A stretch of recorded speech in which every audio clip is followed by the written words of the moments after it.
सर्वप्रथम आपल्या जनसेवा महाराष्ट्र चॅनल मध्ये स्वागत आहे. आपण निवडून आल्याबद्दल आपण आपल्या गावामध्ये आलात तर आपली पहिली प्रतिक्रिया काय?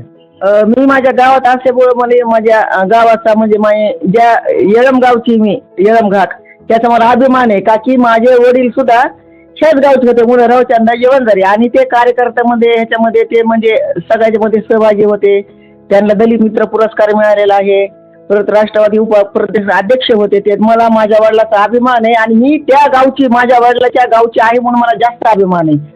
आणि मला बीडमध्ये जे सहकार्य केलं, मला म्हणजे उमेदवारांनी मतदान केलं, हे केलं तर म्हणजे बीडच्या विकासासाठी, कारण सगळ्याची आशा माझ्यावर आहे आणि त्यांची जी माझ्यावर आशा असल्यामुळे मी त्यांचं म्हणजे आशा म्हणजे हे करणार नाहीये.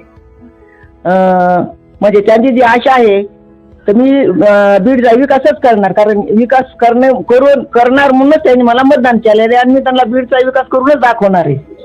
आणि दुसरी गोष्ट, मला जी इथं बीडमध्ये म्हणजे येळमध्ये आदर दिला, सन्मान दिला, मला माझ्या वडिलांची उणीव भाजून दिली नाही, की मला असं वाटलं नाही की बाबा माझे वडील नाही मग मला कोणी बोलवलं नाही, पण हे माझे सगळे येळमधले माझे भाऊ बंधू मामा मामीनी यांचा मला खूप सन्मान दिला, अभिमान दिला, मला घरचं प्रेम दिलं, मला काही आठवून दिलं नाही. बस मला एवढंच बोलायचं. धन्यवाद. पुढील वाटचालीस आपल्याला हार्दिक शुभेच्छा.